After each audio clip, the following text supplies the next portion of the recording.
Oh, maurieo! I'm here today with these two students from Wintec. They've come here to ask me a little bit about structural engineering. So, you want to introduce yourself first? My name's Sean Cossey. And Sean Boningcam. all right, well, let's start with the questions. So my topic's on how to strengthen structural integrity of buildings. All right, yes. So just wanting to know, with your expertise, what type of material would you use out of the vast majority of materials? Well, there's a lot of various materials in the structural, strengthening up buildings. And my experience as a land surveyor, where we're involved in doing those buildings, I've seen a variety of different materials used, usually matched to the particular environment that's there. So clearly, there's different materials used. If it's a steel building, obviously a steel solution might be available. If it's a reinforced concrete building, again, it might be different. There might be a use of, say, structural steel is possible there, but there may be other solutions of strengthening using concrete. So very much it's the role of the engineer is to assess the situation and to see what is the best material that will fit the particular building. Like, for instance, maybe a wooden building, in which case a steel seems to be the go-to one that's used for strengthening and that sort of thing. But I mean, I imagine there are very many options depending on the circumstance in the situation. Yeah.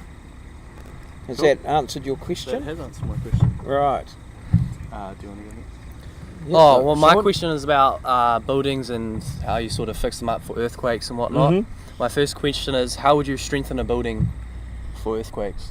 Well, again, it's a horses for courses situation.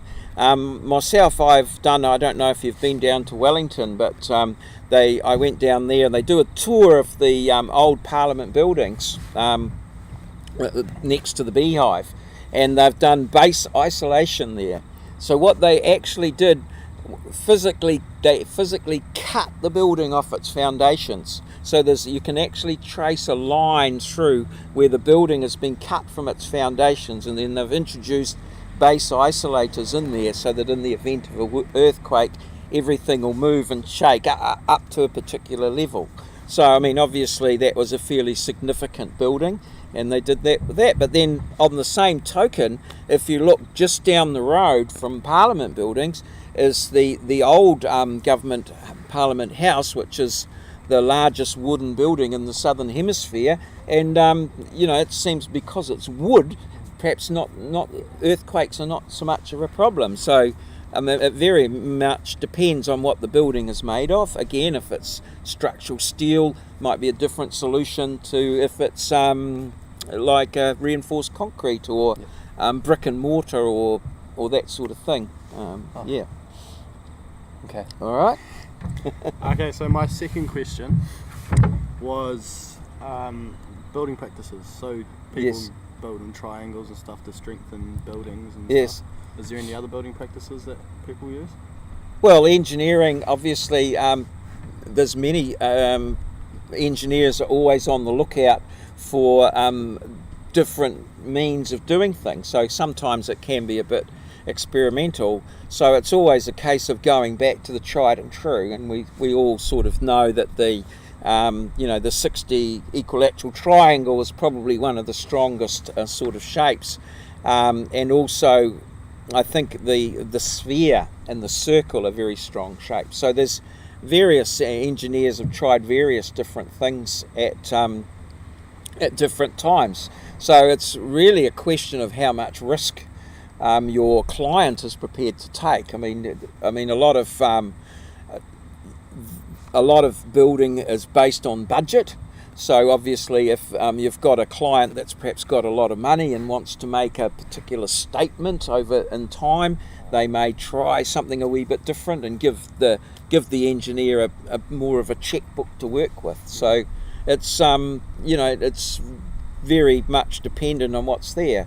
And currently with things going the way they are, there's various issues around carbon footprint and that sort of thing. So some engineers I know are investigating using wood products because they're sustainable. They have a much lower carbon footprint than some of the things. But it's surprising when you actually look at the evidence, like for instance, what's the carbon footprint of concrete as opposed to steel. You'll actually find that there's it's not exactly how you might think it is, because there's a huge amount of heat and energy and stuff goes into making, say for instance, cement, which is a big part of concrete and things like that. So it's all a question of looking at the evidence and sort of trying to relate it, and that's what engineers do. Engineers, they look at a problem and they come up with the solution. And obviously there's set solutions based on budget,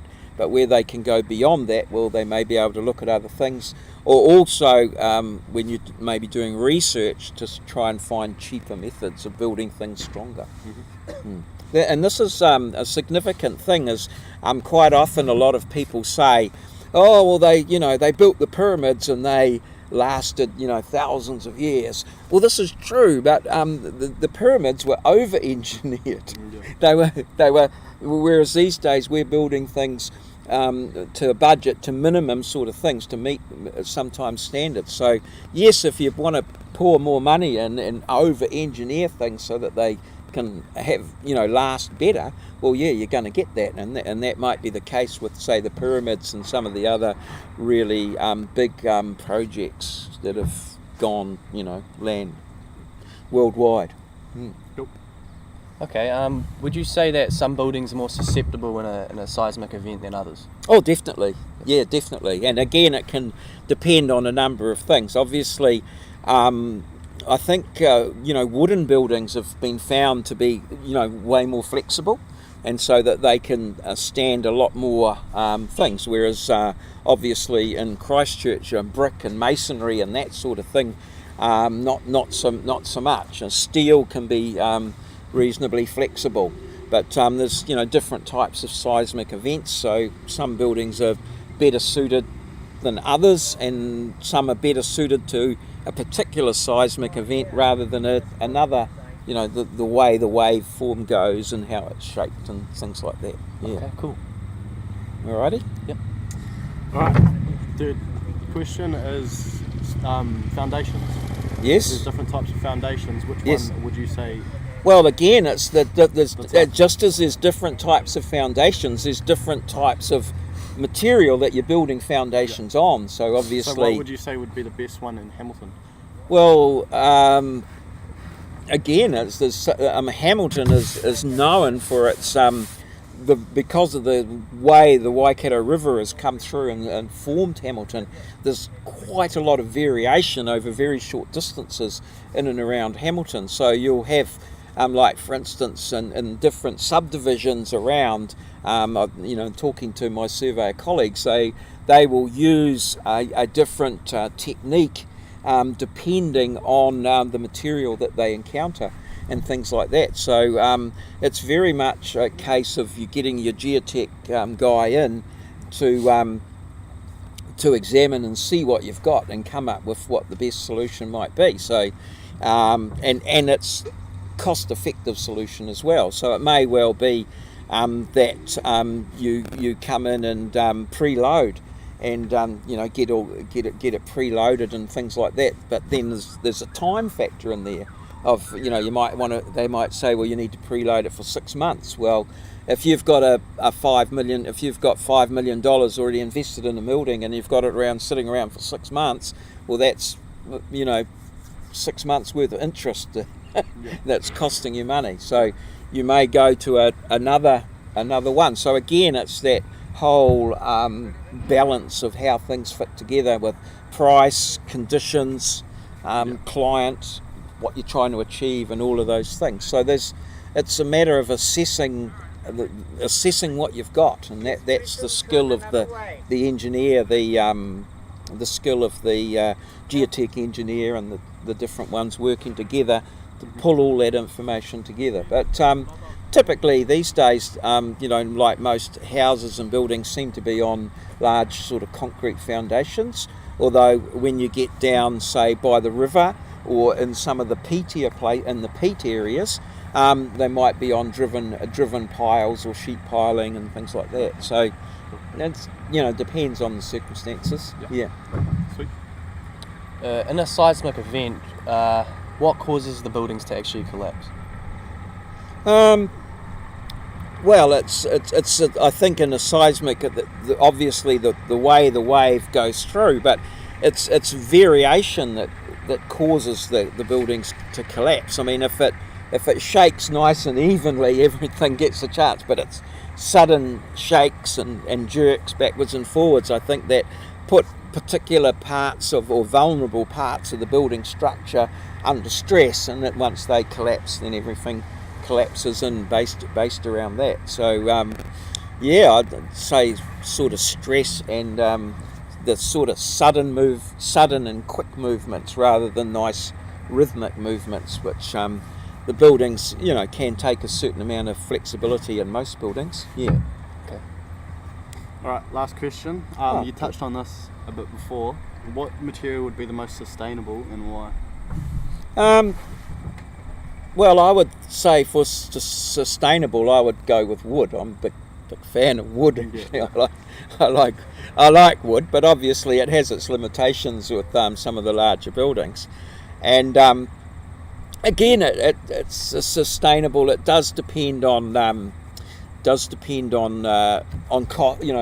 your budget and things like that. But when looking at sustainability, I would definitely examine the evidence quite closely, because it may not quite seem to be exactly what it is. I mean, if you look at structural steel, there's quite a high amount of energy and stuff involved in making the steel and that sort of thing.